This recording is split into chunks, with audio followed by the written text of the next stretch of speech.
ನಮಸ್ಕಾರ ಸ್ನೇಹಿತರೆ, ನಮಸ್ಕಾರ, ಸ್ವಾಗತ ಸುಸ್ವಾಗತ. ಎಲ್ಲರಿಗೂ ಉಗಾದಿ ಹಬ್ಬದ ಶುಭಾಶಯಗಳು. ಸ್ನೇಹಿತರೆ, ನಮ್ಮ ಸಂಪ್ರದಾಯ ಪ್ರಕಾರ ಉಗಾದಿ ಮತ್ತು ದೀಪಾವಳಿ ಈ ಶಾವಿಗೆ ಪಾಯಸ ಮಾಡೋದು ಬಹಳ ಶ್ರೇಷ್ಠವಾಗಿದೆ. ಶಾವಿಗೆ ಪಾಯಸದಿಂದ ನಮ್ಮ ಬಂಧು ಬಳಗ ಸಂಬಂಧಗಳು ಬೆಳೆಯುತ್ತವೆ ಅನ್ನುವಂಥ ಒಂದು ನಮ್ಮಲ್ಲಿ ಸಂಪ್ರದಾಯವಿದೆ. ಆ ಸಂಪ್ರದಾಯ ಪ್ರಕಾರ ಬಂದ ಬೀಗರಿಗೆ, ಬಂದಂಥ ಅತಿಥಿಗಳ ಮೊದಲು ಶಾವಿಗೆ ಪಾಯಸ ಮಾಡಿ ಹಾಕುವ ಪದ್ಧತಿ ನಮ್ಮ ಸಂಪ್ರದಾಯದಲ್ಲಿ ಬಂದಿದೆ. ಆದ್ದರಿಂದ ಇವತ್ತಿನ ಉಗಾದಿ ವಿಶೇಷತೆಯಾಗಿ ನಾನು ಶಾವಿಗೆ ಪಾಯಸ ಮಾಡುವ ವಿಧಾನವನ್ನು ಹೇಳಿಕೊಡ್ತೇನೆ. ನಮ್ಮ ಚಾನಲ್ಗೆ ನೀವು ಸಬ್ಸ್ಕ್ರೈಬ್ ಆಗಿರಿ. ಹೊಸದಾಗಿ ಬಂದಿದ್ದಾರೆ, ನಿಮ್ಮ ಸಪೋರ್ಟ್ ನಮಗೆ ಭಾಳ ಅವಶ್ಯವಾಗಿದೆ.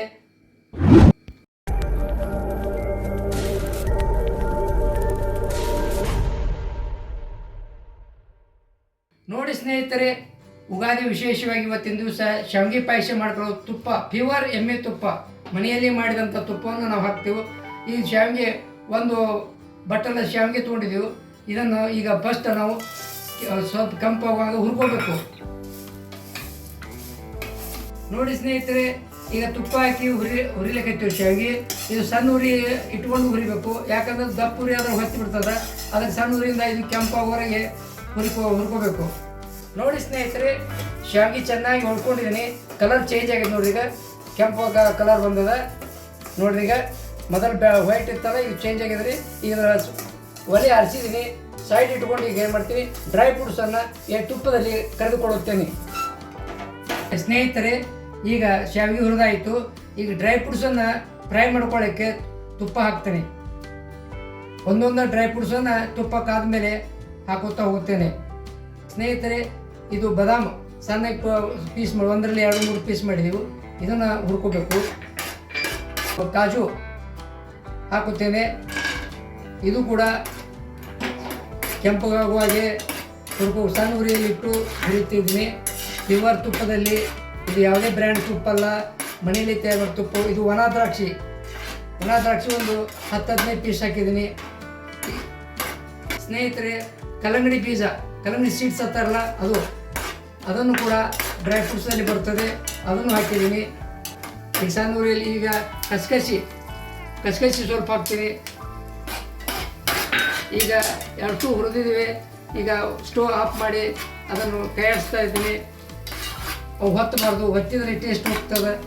ಆದ್ದರಿಂದ ಸಾವಕಾಶವಾಗಿ ಅದನ್ನು ಕೈಯಾಡ್ಸಕತ್ತೀನಿ. ಸ್ನೇಹಿತರೆ, ಈಗ ಶಾವಿಗೆ ಇದು ಮಾಡೋಕ್ಕೆ ಒಂದು ಬಟ್ಟಲ ಶಾವಿಗೆಗೆ 1 ಬಟ್ಟಲು ನೀರು ಹಾಕ್ತೀನಿ. ನೀರು ಚೆನ್ನಾಗಿ ಕುದಿಬೇಕಿದು. ಸ್ನೇಹಿತರೆ, ಈ ರೀತಿಯಾಗಿ ನೀರು ಕುದಿತಿರ್ಬೇಕು. ಕುದಿಯುವಾಗ ಮಾತ್ರ ಶಾವಿಗೆ ಹಾಕಬೇಕು. ಯಾವುದೇ ತಣ್ಣೀರನ್ನು ಬಳಸಬಾರ್ದು. ತಣ್ಣೀರು ಬಳಸಿದ್ರೆ ಇಲ್ಲಿಗ ಶಾವಿಗೆ ಬೇಯ್ದು ಬರೋದಿಲ್ಲ, ಕಚ ಅನ್ನುತ್ತದೆ. ಆದ್ದರಿಂದ ಏನೈತಿ, ನಾವು ಕಳಕಳ ನೀರು ಕುದಿಯುವಾಗ ಮಾತ್ರ ಶಾವಿಗೆ ಬಳಸಬೇಕು, ಶಾವಿಗೆ ಹಾಕಬೇಕು. ನೋಡಿ ಸ್ನೇಹಿತರೆ, ಈಗ ನೀರು ಕುದಿಯುವಾಗ ಹಾಕಿನಿ. ಯಾವ ರೀತಿ ಕುದಿಯಾಕತ್ತೈತಿ ನೋಡ್ರಿ, ಈ ರೀತಿ ಕುದಿಬೇಕು ನೋಡ್ರಿ ಸ್ನೇಹಿತರೆ. ಈಗ ಚೆನ್ನಾಗಿ ಕುದ್ದಿದೆ. ಅದೇ ರೀತಿ ಯಾವ ಮಾಪಿನಿಂದ ನಾವು ಇದು ಶಾವಿಗೆ ತೊಗೊಂಡಿದ್ದೆವು, ಅದೇ ಮಾಪಿನಿಂದ ನೀರು ಮತ್ತು ಅದೇ ಮಾಪಿನಿಂದ ಹಾಲು, ಅದಕ್ಕೆ ತಕ್ಕಷ್ಟು ಹಾಲು ಹಾಕಿನಿ. ನೋಡ್ರಿ, ಚೆನ್ನಾಗಿ ಕುದ್ದಿದೆ. ಈಗ ಮತ್ತು ಇದು ಪೂರ್ತಿ ಇನ್ನೊಂದು ಸಲ ಕುದಿ ಬರಬೇಕು. ಹಾಲಕ್ಕೆ ಕುದಿ ಬರ್ಬೇಕು. ನೋಡ್ರಿ ಎಷ್ಟು ಇದಾಗಿದೆ, ಗಟ್ಟಿ ಆಗಬಾರ್ದು. ಇದು ಯಾವಾಗಿಟ್ಟರು ಈ ರೀತಿ ಆಳಕ್ಕಾಗೇ ಇರಬೇಕು. ಸ್ನೇಹಿತರೆ, ಶಾವಿಗೆ ಪಾಯಸ ಕುದಿಲಿಕ್ಕೆ ಚೆನ್ನಾಗಿ ಕುದಿಯಾಗತ್ತೆ. ಸೊ ಇನ್ನೊಂದು ಸ್ವಲ್ಪ ತುಪ್ಪ ಹಾಕ್ತೀನಿ, ಅದಕ್ಕೆ ಇನ್ನೂ ಟೇಸ್ಟ್ ಹಾಕೋದು.